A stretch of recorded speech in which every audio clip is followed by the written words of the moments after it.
أعوذ بالله السميع العليم من الشيطان الرجيم. بسم الله الرحمن الرحيم.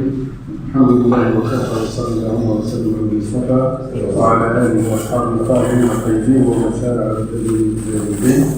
وبعد السادة الحضور السيد المحترم المتردد رئيس الجمهورية، السيد الفاضل المحترم النائب رئيس الشعب الجزائري، السيد الفاضل المحترم رئيس جمعية العربية الثقافية، السادة الحضور المسلمين وأقاربه، السلام عليكم ورحمة الله تعالى وبركاته.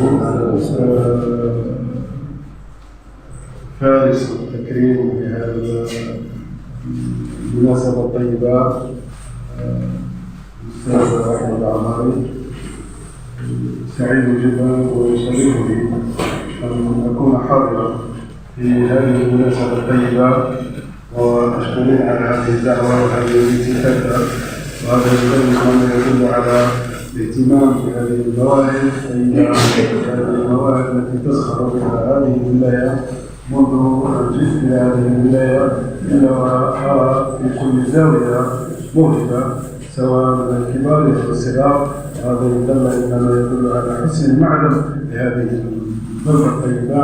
وأنا أفتخر بهذا على أساس أنني على رأس مدينة الوطن. نسأل الله عز وجل أن نكون فعلا خادمين بهذا القرآن إن شاء الله. في هذه المناسبة الطيبة كذلك حينما سمعنا خبر نيلكم بهذه المرتبة التي شرفتم بها المنطقة وشرفتم بها عين صالح، وأثبتتم مرة أخرى جدارة عين صالح في جميع المجالات وفي شتى المجالات. نسأل الله عز وجل لكم التوفيق، وأبدعت مديرية السعودية والأوقاف كذلك بدورها إلى أن تدعو بدورها تكرمكم على هذا المرتبة وعلى هذا الشيء الذي قدمتموه. وهذا ليس من باب الجميل ولا من باب كذا، وإنما من باب إعطاء أهل الفضل فضلهم ومكانتهم. فأنت أهل للفضل وأهل أن تكون مكرما بإذن الله عز وجل، كيف لا، وأنت مادحا لخير البرية سيدنا محمد عليه الصلاة والسلام. ليس هناك شك بأن من يكون مادحا لخير البرية له أجر كبير، ويكفينا فخرا ويكفينا نموذجا شيخنا البصيري عليه رحمة الله ما ناله من مدح رسول الله صلى الله عليه وسلم. نسأل الله عز وجل أن تكون على دربه، ونسأل الله عز وجل بهذه القصيدة أن تصل إلى روح سيدنا محمد صلى الله عليه وسلم، ولا شك في ذلك. نسأل الله عز وجل أن يكون زائرا لك النبي عليه الصلاة والسلام.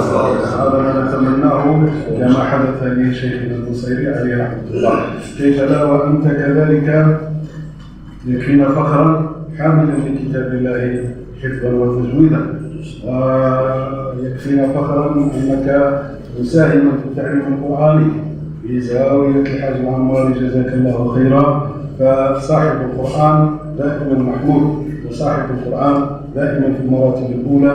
نسأل الله عز وجل، نحن لا نقول المرتبة الثانية وإنما أنت في المرتبة الأولى، إنما هذا يدل على المكانة التي أعطاك الله عز وجل والمكانة التي أيدك بها. لا شك نبينا عليه الصلاة والسلام. نسأل الله عز وجل التوفيق لنا ولكم جميعا، ونسأل الله عز وجل المزيد من النجاحات والتألق في مشوارك سواء القرآن الكريم أو في الشعر، وأن تكون ذخرا لعين صالح وذخرا للوطن وللأمة الإسلامية إن شاء الله. بارك الله فيكم. السلام عليكم ورحمة الله تعالى وبركاته. شكرا جزيلا للدكتور عبد اللطيف عمعان، وجزاه الله عنا خيرا، ويتولى تكريمه بنفسه للأستاذ الشاعر رفقة شقيق الشاعر أيضا محمد عبد الله، فليتفضل سويه. شكرا لكم.